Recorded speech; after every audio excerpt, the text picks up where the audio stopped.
Pessoal, boa noite para quem está chegando, para quem vai chegar. Sejam bem-vindos a mais um episódio.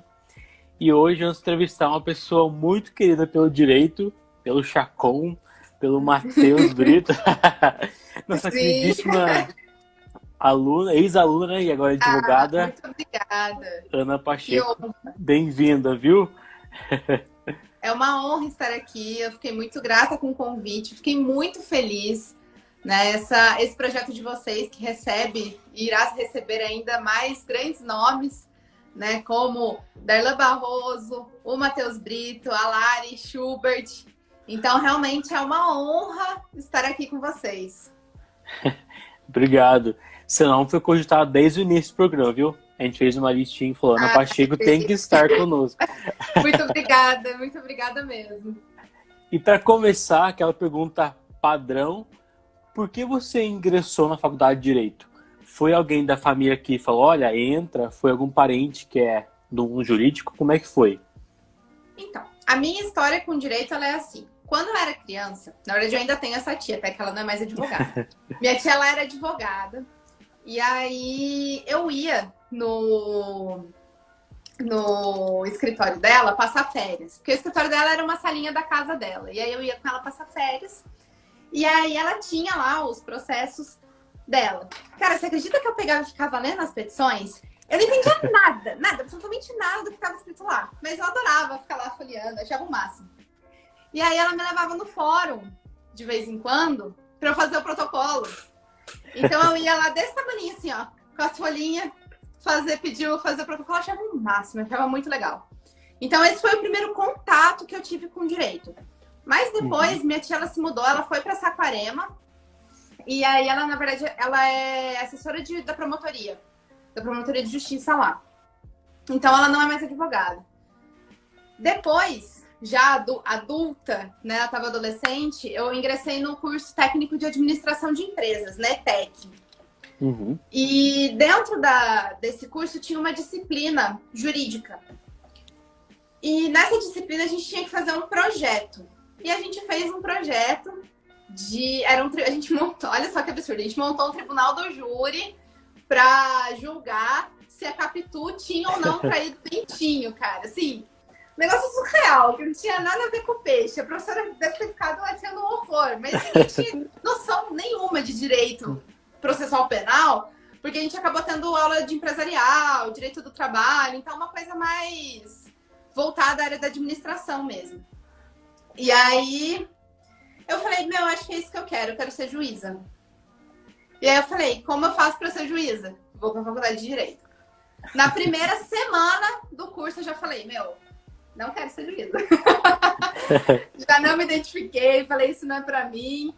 Então, por conta eu acho que de eu olhar para minha tia quando eu era criança e achar aquilo que ela fazia super legal, somado ao fato de eu ter gostado muito da experiência no técnico de administração de empresas, eu achei bacana e falei, é isso aí que eu vou fazer. Bacana. E a área penal você não gosta ou você gosta atualmente? Eu amo, sou apaixonada, sou pós-graduada em Direito Penal e Criminologia. E assim, foi uma pós-graduação que abriu meus olhos muito, muito, muito, ainda mais do que a faculdade já tinha aberto. Eu não atuo na criminal, eu nunca fiz um processo criminal, então, tanto que eu nem abordo isso por aqui, porque seria uma total irresponsabilidade da minha parte, porque não é algo que eu atuo, mas eu sou completamente apaixonada pela área criminal. Eu fico que nem aquele emoji apaixonadinho, assim, quando eu vejo alguma coisa. Trabalhista, então, é a sua área certa, específica. Se apaixonou por ela. Trabalhista é minha área de atuação atual, assim.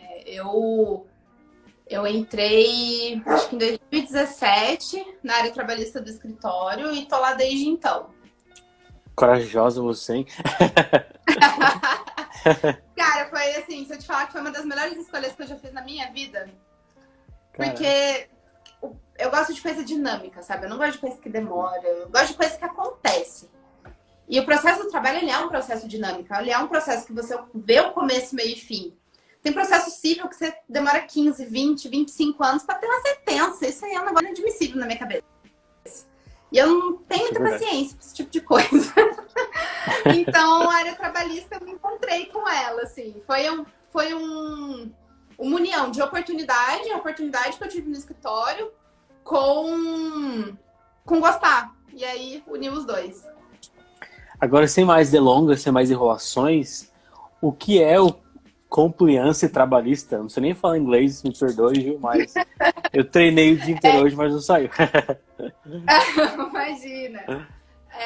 Então, a ferramenta do compliance aqui no Brasil ganhou muito destaque por conta da Lava Jato. Uhum. Então, o que foi criado na cabeça das pessoas? Que ferramentas de compliance são ferramentas que previnem crimes. Então, são ferramentas que as empresas têm que utilizar adorei o copo, para prevenir crimes. Mas, na verdade, não. O compliance ele vai muito além disso. Tanto que a gente tem compliance em absolutamente todas as áreas do direito. Então, o que é esse raio desse compliance? Compliance é um sistema de implementação na empresa de prevenção de riscos, onde se identificam os riscos e se mostram os riscos para os donos da empresa. Então, olha, você tem esse risco tributário aqui, você tem esse risco criminal aqui, você tem esse risco administrativo aqui.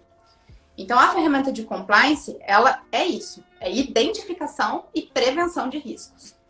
Uhum, bacana. E a notícia de que o Brasil é um dos maiores, quer dizer, na seara trabalhista tem muitas demandas trabalhistas. Como que o compliance vai auxiliar nessas demandas? Então, esse é um aspecto que a gente tem que refletir bastante. Por quê? A gente tem dois lados dessa moeda. Tem os riscos que são evitáveis e tem os riscos que são inevitáveis.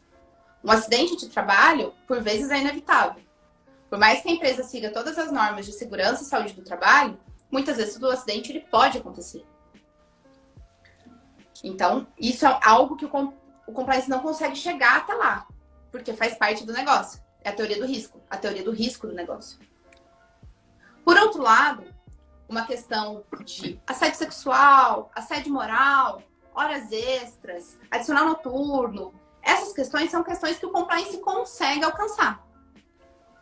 Mas vai depender da empresa, do intuito da empresa com a ferramenta. Ana, como assim? Tem empresas que analisam o conjunto, por exemplo, de pagamento de hora extra. Eles fazem o cálculo de quanto por mês vai demandar o pagamento de horas extras dos empregados dela. E aí elas decidem que compensa mais esperar as demandas judiciais do que realizar o pagamento das horas extras da galera toda ao mesmo tempo.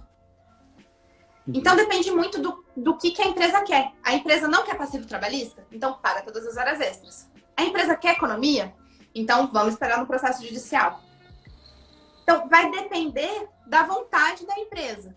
E aí entraria a ferramenta do compliance para evitar ou para mostrar o risco.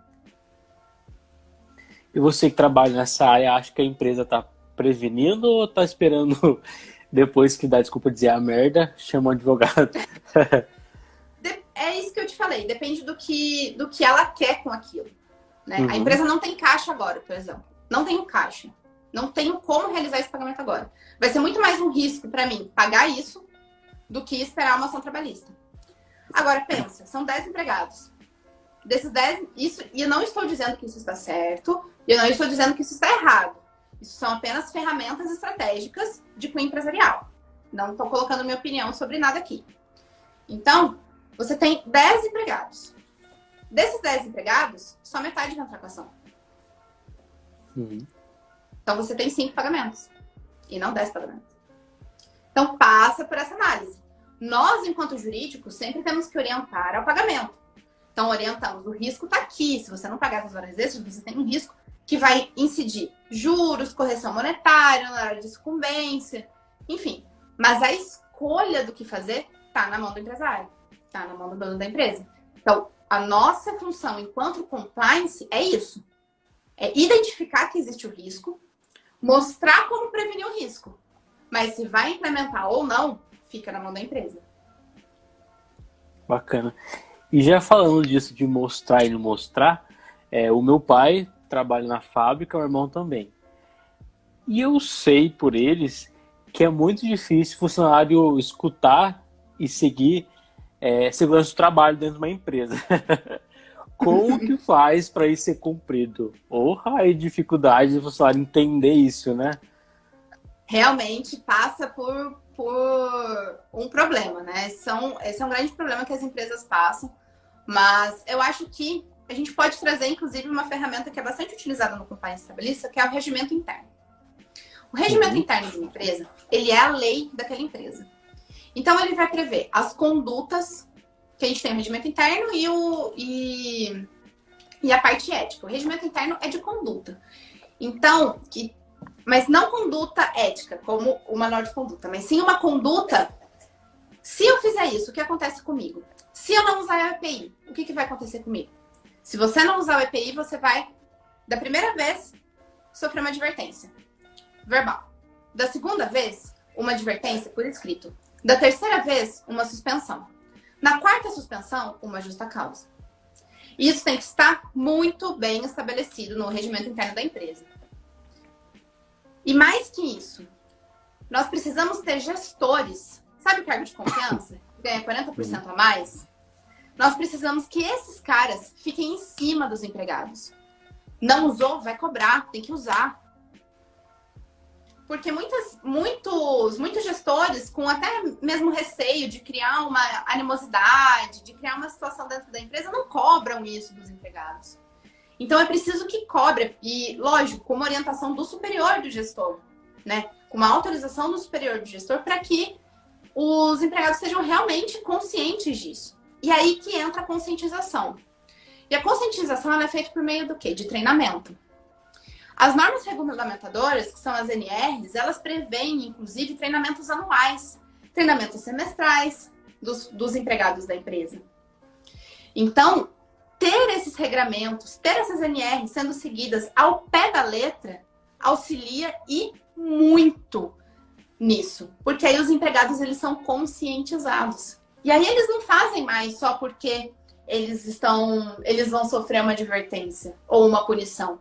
Eles passam a fazer porque eles sabem que se eles não utilizarem aquele EPI, quem vai ser prejudicado são eles próprios. Porque vai prejudicar a saúde, a audição, vai prejudicar a vista, enfim.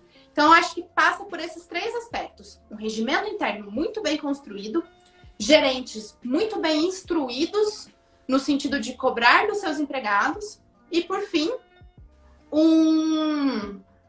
uma conscientização dos empregados que vão fazer isso porque sabem que é algo que faz mal para eles no futuro. Bacana. Agora um aspecto um pouco mais prático. Eu tenho uma empresa que tem, vamos supor, 100 funcionários. Te contrato como advogada para aplicar esse compliance na minha empresa. Como que funciona? Você vai até uma empresa, conhece a fábrica, os setores, como que é isso? Isso depende muito de como o advogado trabalha. Então, eu vou falar o que, na minha visão, é o ideal. A primeira análise, ela tem que ser, na minha cabeça, uma análise documental. Então, empresa, entrega para mim todos os documentos que você tem, tudo que você tem aí, porque eu vou analisar. Então, pega o contrato de trabalho, o olerite, cartão de ponto, regimento interno, manual de conduta, vê o que a empresa já tem implementado ou não. Então, faz toda essa reunião documental para já analisar possíveis indícios de que algo não está certo. Só que, no direito do trabalho, a gente tem um princípio que chama princípio da primazia da realidade. Então, de nada adianta a documentação estar toda certinha se, na realidade, nada daquilo está acontecendo dentro da empresa. Então, qual que é um segundo passo? Você setoria a empresa em setor administrativo, setor de RH, setor da gerência, setor da limpeza, enfim, faz essa setoria toda a empresa. E você, enquanto advogado, escolhe uma pessoa de cada desses setores para conversar com você. Para entender o que de fato acontece dentro daquela empresa. E aí? Você tem algum chefe que tem alguma conduta que não é muito legal, que pega muito no pé de alguém, ou então que tem condutas machistas, que fica dando em cima de funcionária. E aí, me conta, o que acontece? É obrigado a usar EPI? Vocês são cobrados por isso? Então chama os próprios empregados para conversar. Porque muitas vezes o dono da empresa, na cabeça dele, está fazendo tudo certo. Não, a empresa é maravilhosa, é um ótimo lugar para trabalhar. Mas o cara não sabe como que é estar no chão da empresa. E isso o advogado só vai ter consciência na medida que ele conversar com essas pessoas. Porque daí sim ele vai entender o risco daquilo. Aí sim ele vai conhecer aquela empresa para ele poder construir um bom plano, um bom projeto de compliance lá dentro. Bacana. Vou contratar você para trabalhar na minha empresa. Tô brincando. E já pegando esse gancho, quais as dicas você pode dar para um empresário adotar dentro da empresa? Olha, a primeira dica é essa, a segunda, pouca dica, não dá muita dica para, né, ter emprego depois. Com relação a implementar questão de compliance, implementar ferramentas de compliance? Exato. Tem algumas ferramentas que eu entendo serem essenciais. Eu já falei bastante aqui do regimento interno. O regimento interno é a lei da empresa. Então, tem que construir um regimento interno muito bem feito. E não adianta ficar pesquisando regimento interno de Google, porque regimento interno de Google não sabe como é uma empresa. Entendeu? Então, assim, você precisa ter um manual de conduta, aí ético, né? Questões éticas, o que pode, o que não pode dentro daquela empresa com relação a comportamentos éticos e não a comportamentos laborais. Você precisa criar um canal de denúncia, onde várias pessoas são responsáveis por esse canal de denúncia, preservando o denunciante e o denunciado. Então, por exemplo, para questões de assédio moral e assédio sexual, o canal de denúncia é um canal muito importante para os empresários, para os donos da empresa saberem o que está acontecendo. E ter contratos muito bem feitos. Um contrato de trabalho ele tem que ser muito bem feito.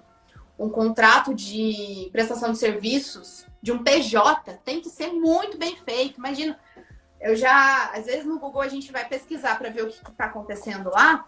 Tem contrato de PJ que prevê subordinação, que prevê pessoalidade. Imagina ter isso no contrato de prestação de serviço, você rasga aquilo.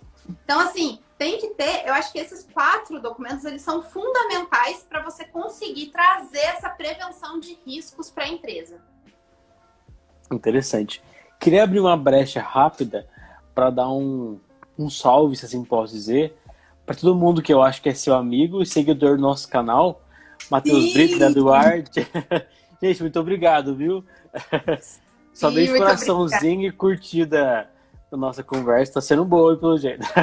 Obrigadão, gente. Obrigada ao Matheus, a Thalita, a Lari Schubert entrou também. O João Gustavo eu conheci num campeonato de debates. A gente se conheceu lá em Brasília. O Bruninho. A Isa, parça. a Madu, o Brito. Essa live tá tão pesada que consumiu a minha franquia.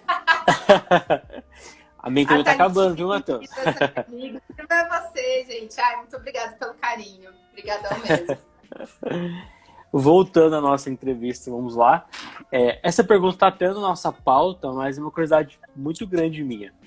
Por mais que a empresa cumpra com o dever de casa dela, pague todos os honorários, todos os salários, FGTS, isso, aquilo, é possível que o empregado consiga ingressar com reclamação trabalhista ou não?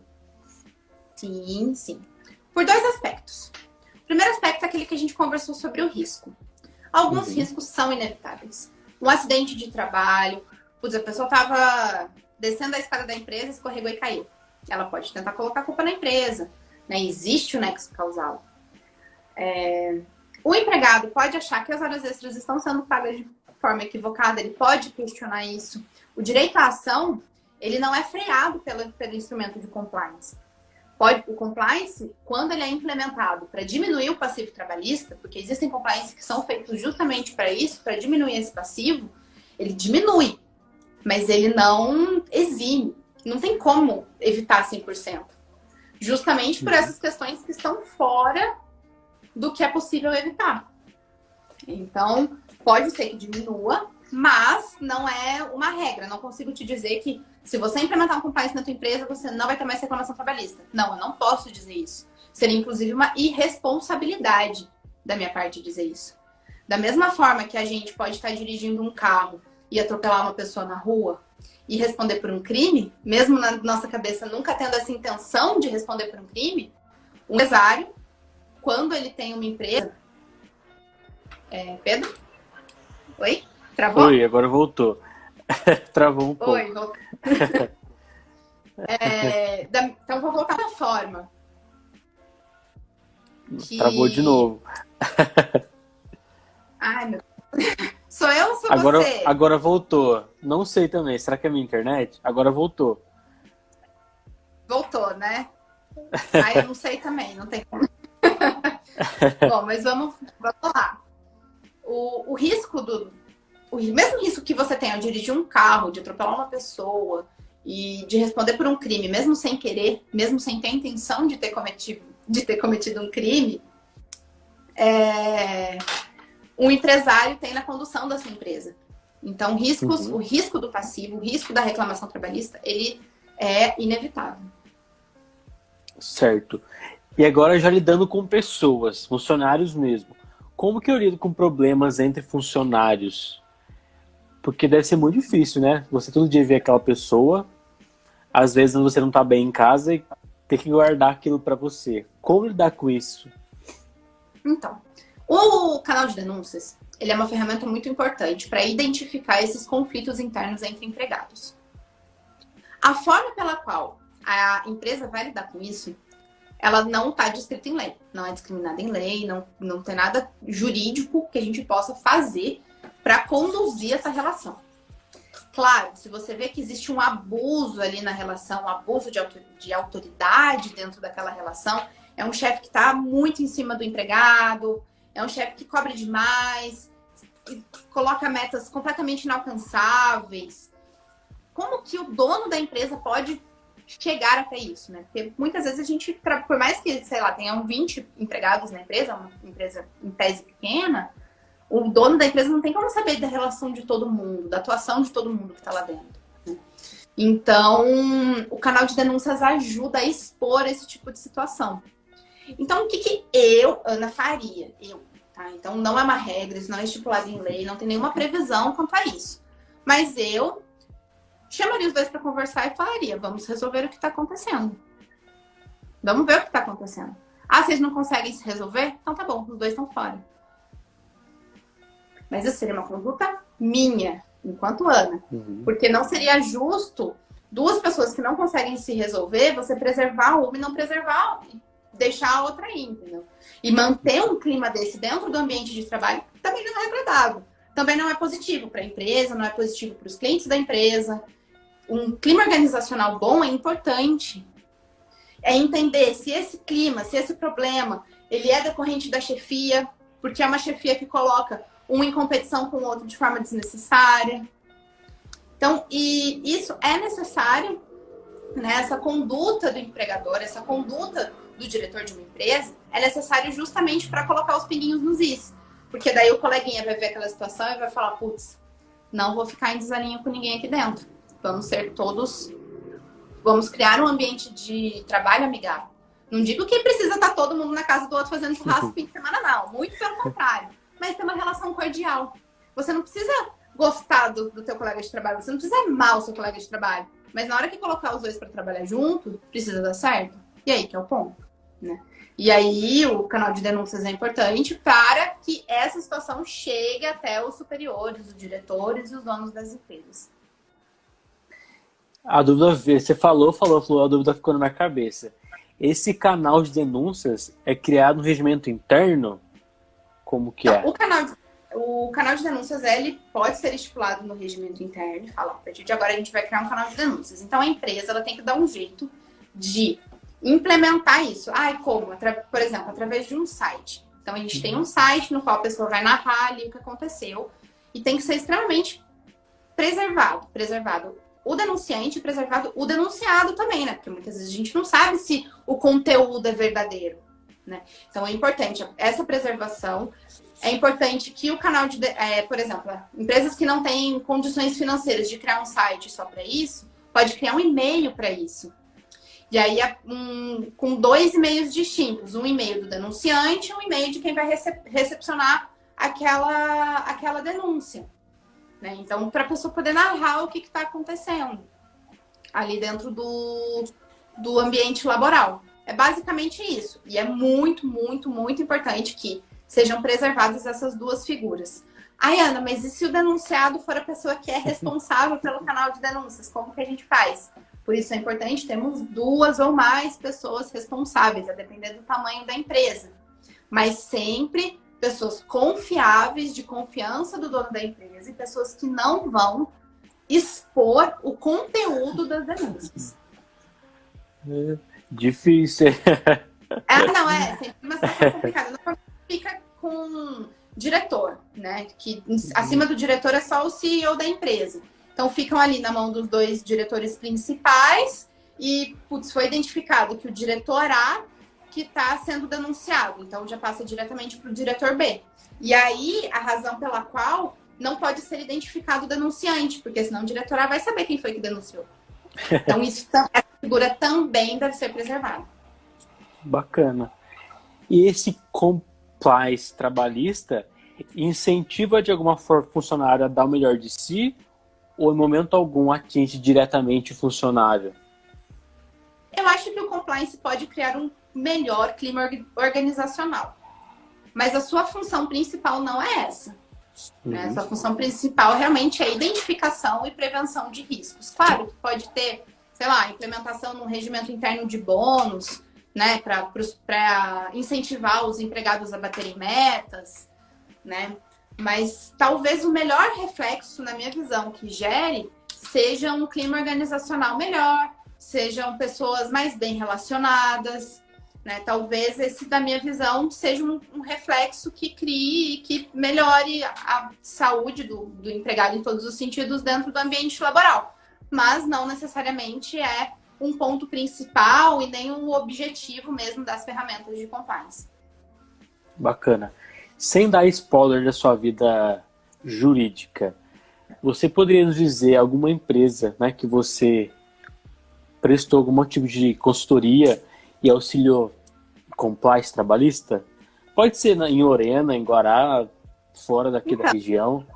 Não posso. Não, sem dar nome, só pra gente saber mais ou menos como foi esse sim, processo. já fiz. Não, aqui na região, não. Da nossa região aqui, não, mas eu já fiz, já atuei. Não com o nome compliance em si, mas são técnicas, são ferramentas de documentação que vai implementando na empresa, né, auditorias, due diligence. O que é o due diligence? É você pesquisar realmente a vida toda da empresa, dos sócios da empresa. Então, vai atrás de processo trabalhista, processo criminal, processo civil, ver se tem dívida, ver se não tem. Já fiz, sim, esse tipo de trabalho. E como um advogado se especializa nessa área? Faz uma pós, faz um curso fora? Como que funciona esse compliance? Porque é uma área, pelo menos para mim, nunca tinha ouvido falar dela na faculdade. Talvez eu seja um pouco mau aluno, mas é uma área interessante. Não é uma área que normalmente é dada em faculdade mesmo, né? Primeiro que 5 anos para direito é muito pouco, né? Quando eu terminei a faculdade, eu falei, gente, é muito pouco. Parece que não, mas é pouco sim. Mas o compliance, a gente tem grandes cursos de compliance, que são cursos de compliance geral, que você vai aprender compliance tributário, penal, administrativo, você vai em todas as áreas do direito mesmo. Eu sei que o curso de compliance da FGV é um dos melhores do Brasil, se não o melhor. São cursos que não são acessíveis, são cursos extremamente caros, os cursos de compliance, eles não são cursos muito acessíveis, não. Mas o advogado ele pode se capacitar fazendo esse tipo de curso. Nem só advogado pode participar de um curso de compliance, pode fazer parte de uma equipe de compliance, porque, às vezes, por exemplo, um contador. Já vi muito contador que manja de compliance mais que 10 advogados juntos, assim, sabe? Porque tá dentro do procedimento dele, né? Já faz parte ali do sistema. Então, esses cursos, eles são muito bons e muito proveitosos para quem quer realmente atuar nessa área de forma geral. E aí depois você tem os cursos específicos, né, de compliance. Eu fiz um com o Damásio, que era específico de compliance trabalhista. Então, eu realmente só estudei compliance trabalhista. Não, se você me perguntar, Ana, e o criminal? Eu vou ficar... Eu sei que tem. Eu sei que dá. Eu sei que não pode dar dinheiro pro governo à toa. É isso que eu vou saber te falar, porque eu não vou saber te mostrar ferramentas para implementar esse compliance criminal, na área criminal.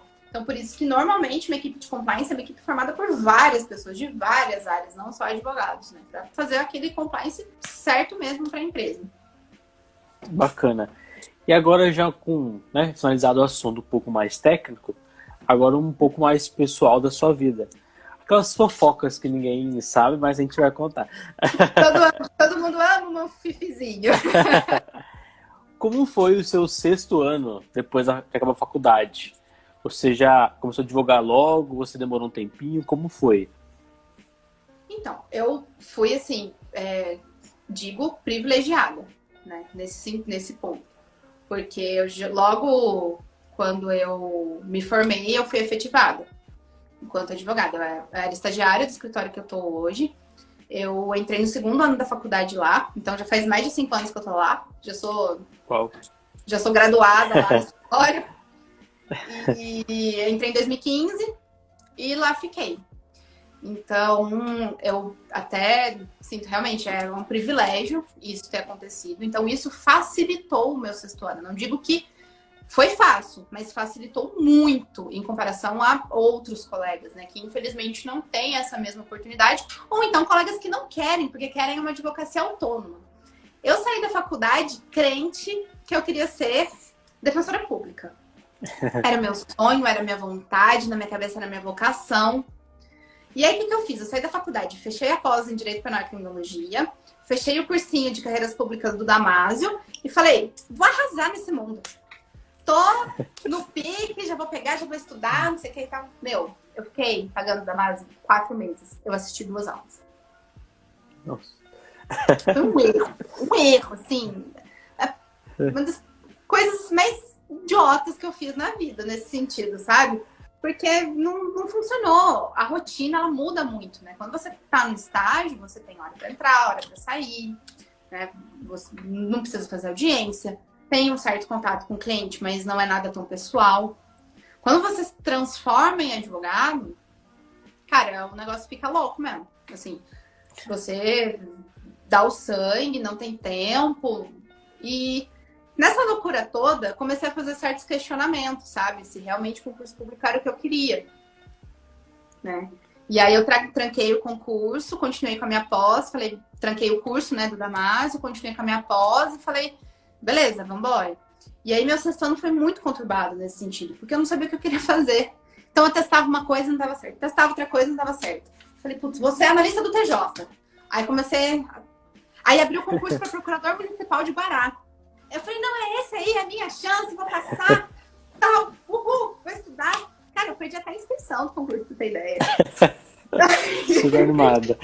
Eu tava muito perdida, cara. Eu tava muito perdida na vida. Então, meu 6º ano foi uma soma de perdição e erro.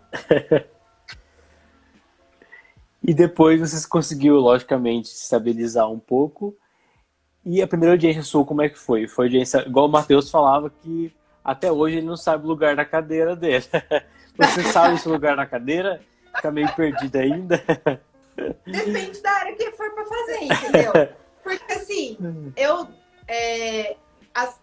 a minha primeira audiência que eu fiz, as primeiras audiências que eu fiz, eu não vou conseguir lembrar qual foi. Porque já, como eu sou associada, é um negócio meio doido. Mas eu acho que a primeira que eu fiz foi na trabalhista. E aí a segunda que eu fiz foi na civil.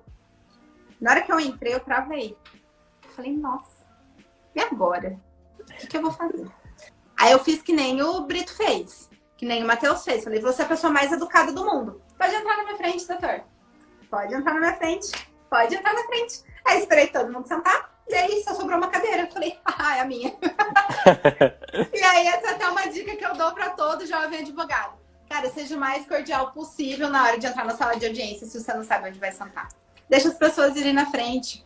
Se o teu cliente for preposto, normalmente preposto de empresa é liso, vai em tudo quanto é audiência. Então, Fala pra ele, pode ir na frente. Ele vai saber onde sentar. Aí ele vai sentar e você senta do lado dele.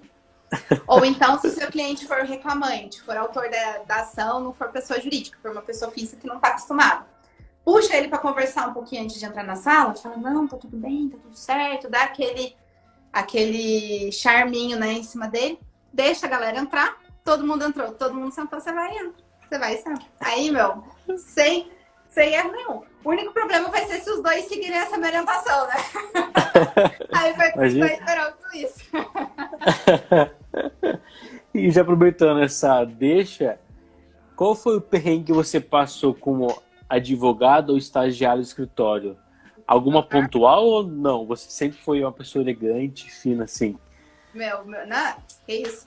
O meu maior perrengue, cara, foi... Faz o quê? Umas 3, 4 semanas, 6 semanas atrás, sei lá. Cheguei para fazer uma audiência de conciliação. O processo já tinha sido encerrado a fase de instrução. Então, eu falei, beleza, vou apresentar minha proposta. Deu, não deu. Tchau. Começou a audiência. O juiz começa a instruir o processo, cara. Não, vou colher o interrogatório do reclamante da reclamada aqui.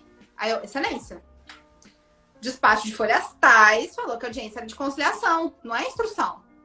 Ele, é que eu tô com dúvida com relação a alguns documentos e eu queria colher o interrogatório das partes. Falei, excelência, eu protesto, não tem como, não tenho por onde, não faz sentido nenhum, já tá a instrução encerrada e tal.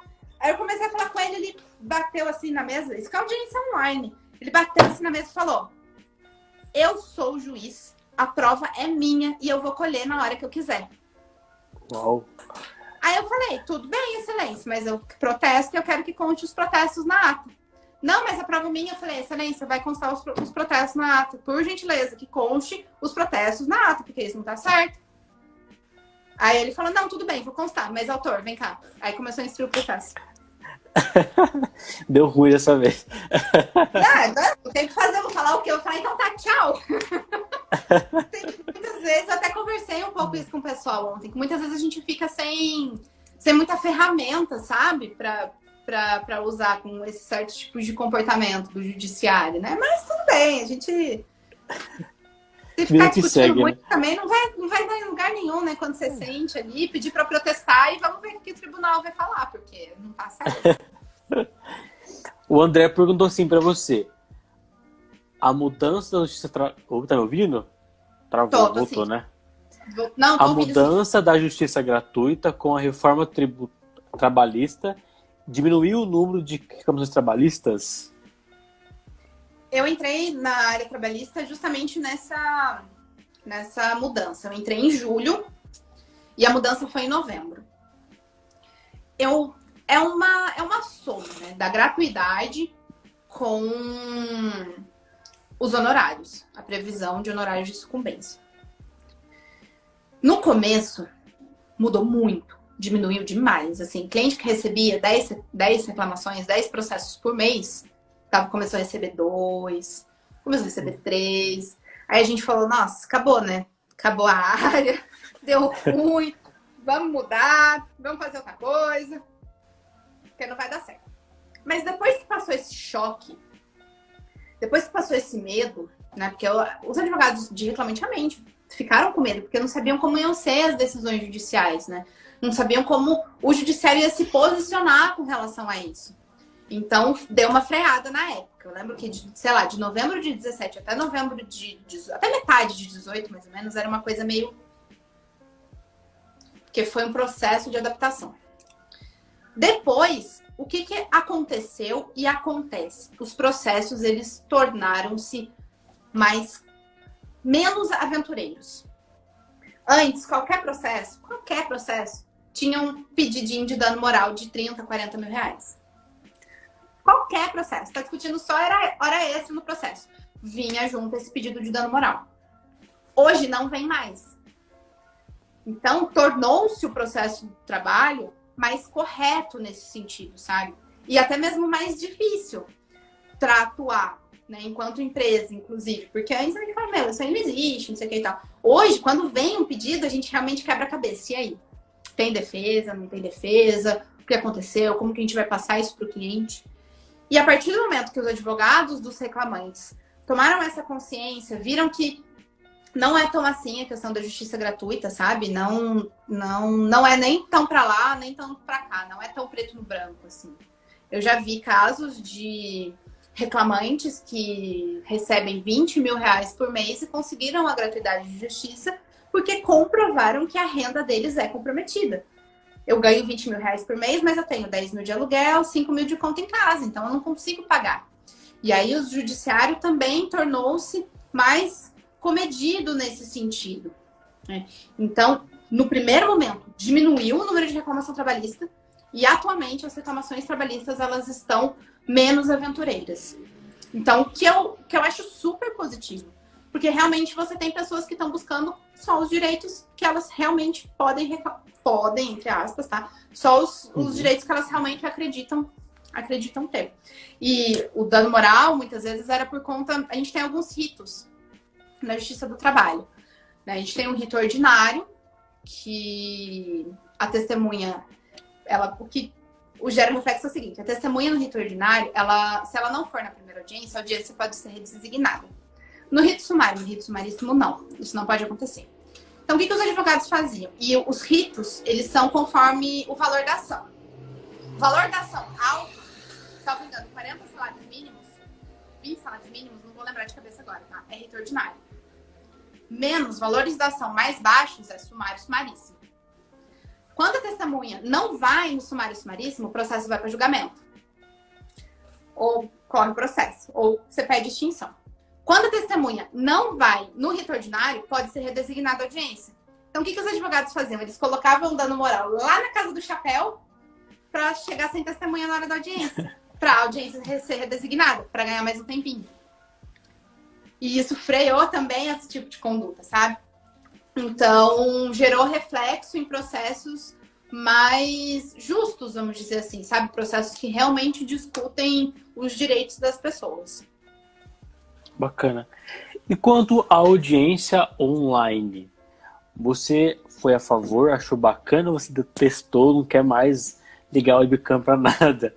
Porque eu não sei se eu acho bacana, mas mais ou menos, né? Em tese é bacana, em tese não. Porque você quer ir ao fórum, ver, né, amigos, isso, aquilo. Porque em casa a gente tem internet e é instável, né? Então pode cair a qualquer momento, isso, aquilo. Na sua opinião, foi benéfica ou deveria manter suspense? Enfim, o que você acha disso? Então, eu tenho algumas opiniões. No começo, eu era muito... Que absurdo, imagina, a gente não vai conseguir respeitar a incomunicabilidade entre as testemunhas e tal. Hoje eu ainda sou muito apegada a essa questão da testemunha, sabe? Eu não consigo ser 100%. Mas, uma audiência de conciliação. Audiência inicial, que é só conciliação e agendar perícia. Essas audiências desse tipo, que não tem testemunha, gente, não tem mais por que sem fórum. Não tem mais por quê. Essa semana mesmo, eu fiz uma audiência na quarta-feira, de manhã em Belo Horizonte e de tarde em São Paulo. Uau! Imagina o trâmite para fazer essas audiências presenciais. Faz, sei lá, uns 2, 3 meses atrás, eu fiz uma audiência no Ceará. Caraca. Então, assim, tem esse ponto que é muito positivo, sabe? Porque, imagina, a gente, advogado, a gente perde muito tempo de deslocamento com a audiência. E na Justiça do Trabalho, gente, é audiência que nem água. É muita audiência o tempo todo. É treta mesmo, assim. Sempre vai ter audiência. E a gente perde muito tempo viajando. A gente perde muito tempo, vai pra São Paulo e vem. Eu não dirijo, eu morro de medo de dirigir. Eu sou super travada, não adianta. Tenho muito medo de dirigir. Então eu funciono com ônibus e Uber. Imagina, pegar um ônibus pra São Paulo, não sei o quê, pegar Uber e tal. Então nesse ponto facilitou muito. E assim, por vezes, já peguei ônibus pra ir pra São Paulo. Bati São Paulo. Nossa, mó trampo. Cheguei cansada, tal, cheguei, sentei na audiência. Aí, tem proposta? Tem proposta? Não tem. Então tá bom, redesigna pra ouvir testemunho. Nossa. Cara, é fogo, sabe? E aí esse tipo de situação a gente não vive mais. Porque tem as audiências online. E aí, o que eu achei bacana? Nessa audiência que eu fiz lá no Ceará, a juíza falou que para lá eles estão querendo implementar tribunais 100% online mesmo, porque lá tem muita dificuldade de locomoção, as cidades são muito distantes uma das outras. Então, acho que o Tribunal do Acre, parece, que eu lembro que ela comentou, já está 100% online, tudo feito online. Bom. E aí, o que ela falou que eles podem fazer lá? As testemunhas vão até o fórum, o resto todo mundo fica em casa. Bacana. Interessante, né? Isso. Então, esse eu achei um modelo bacana. Putz, a testemunha não tem como ser ouvida de casa porque ela não tem internet ou porque ela não tem celular. A gente acha que todo mundo tem celular e internet hoje em dia, mas a gente falha nisso, né? Não é a maioria das pessoas. Parece assustador, mas não, gente. Né? A gente que trabalha com direito do trabalho, a gente tem essa consciência, sabe? Nem todo mundo tem, nem todo mundo sabe usar. Às vezes são aqueles celulares de flip que não tem nem acesso à internet. Então, realmente é complicado. Mas se a testemunha pudesse locomover até o Fórum Trabalhista para ser ouvida, tá tudo certo. Interessante. Bacana essa opinião. Acontece, viu? Sem problema. Chutei o tripé aqui. Agora, a penúltima pergunta, né? A última, depois a gente vai. Como foi essa preparação para a OAB? Essa vai ser um pouco mais objetivo, porque hoje eu queria ouvir de você algumas palavras finais. Depois eu te conto. Mas como foi a preparação para a primeira e segunda fase? Foi fácil? Foi difícil? Você pagou cursinho, faculdade? Como foi? Primeira fase, minha prova foi em abril. Dia 7 ou 8 de abril. Eu comecei a estudar na metade de janeiro. Como que eu comecei a estudar? Comecei indo para a faculdade para fazer o cursinho de férias. E aos fins de semana, todo domingo eu resolvia uma prova inteira. Eu sentava como se fosse o dia da prova e resolvia. Essa foi... E aí, o que eu fazia? Eu não só resolvia a prova, eu mapeava a prova. Então, eu identificava quantas questões de ética eu errei, quantas questões de administrativo eu errei. E ia fazendo isso em todas as matérias. E aí, eu via quais matérias eu precisava estudar mais e quais matérias eu precisava estudar menos. Eu elegi 10 matérias para estudar. As 17 impossível. Então, eu elegi as minhas 5 melhores e as minhas 5 piores. As minhas 5 melhores para eu não errar e as minhas 5 piores para eu alavancar os meus acertos. Então, eu acho que eu fiz direito do trabalho, processo de trabalho, direito penal, processo penal e alguma outra como melhor. Administrativo, constitucional, empresarial, ética, que eu não acertava nada, porque eu nunca tinha estudado na vida, e tributário, como assim, porque eu não conhecia. E aí foi. E aí deu certo. Então eu fiz essa estratégia, porque eu me garanti, tanto que eu praticamente gabaritei essas 5, que eu já sabia que eu tinha facilidade, botei a cara para estudar, e aí as outras 5 eu consegui aumentar meu número de acerto. Constitucional eu não acertava nada, cara. As minhas primeiras provas eu ficava desesperada, porque eu não acertava. E aí depois eu já começava a acertar 3, 4 questões. E aí foi onde eu consegui minha aprovação. Pensei que era o único que não gostava de constitucional. Eu não ia bem constitucional. E aí tem a segunda fase, né? A segunda fase foi total cursinho. Eu segui o Damásio, tudo que eles falavam pra fazer eu fazia. Resolvi todas as provas, desde quando virou prova da FGV, eu resolvi todas. Todas. Não teve uma que eu não fiz, até a minha. E aí, E eu sempre fazia prova, corrigia e estudava o que eu errava, gente. Estudar o que você erra é muito importante. Porque as questões se repetem, tanto na primeira quanto na segunda fase. As questões sempre vão se repetir e você aprende nos seus erros, né? Então, é isso. Vou anotar. Não, pode anotar. Se quiser, depois me chama lá no WhatsApp, a gente troca uma ideia e tal. Pode contar comigo. Beleza. E a pergunta derradeira, não é nem pergunta, mas um bate-papo final, né? O Matheus deu um show semana passada, agora com você, viu? A bomba tá nas suas mãos. Sabiada, né? Depois dele e tal. Como que eu vou fazer isso? Mas tudo bem. Queria ouvir de você uma dica, né, pra gente, aluno que vai se formar para 4º ano, e uma frase que você goste, enfim. Nós temos um tempinho bacana. Eu pensei nisso agora para você falar algumas coisas e esse tempo é seu. Aproveite. Obrigada. Então, Isso foi algo que eu aprendi esse ano, que eu queria compartilhar com vocês. O que eu quero dizer para vocês é: estudem coisas fora do direito. Eu, na faculdade, entrei na caixinha do direito e fiquei. Eu estudei, sempre gostei de estudar direito, né? Antes não, no meu ensino médio, coitado da minha mãe. Mas a partir do momento que eu entrei na faculdade, era aquilo que eu queria, eu estudei muito durante a faculdade. Mas eu pequei muito, porque eu fiquei só na área do direito. Quando a gente vira advogado, gente, a gente tem que aprender a se vender, a gente tem que aprender a fazer marketing, a gente tem que aprender a se divulgar, a gente tem que entender o que é uma imagem pessoal, como construir uma imagem enquanto advogado. Tudo isso eu queria ter aprendido antes. Eu queria ter estudado antes. E isso é uma coisa que a gente não aprende na faculdade. Não tem tempo de ter na faculdade, sabe? Então, se eu posso passar um recado para quarto-anista, quinto-anista e quem entra desde o primeiro ano, estudem coisas que não são do direito. Estudem estratégia de venda. Estudem estratégia de conciliação. Estudem estratégia de marketing. Estudem o código de ética também para saber o que você pode ou não fazer enquanto advogado.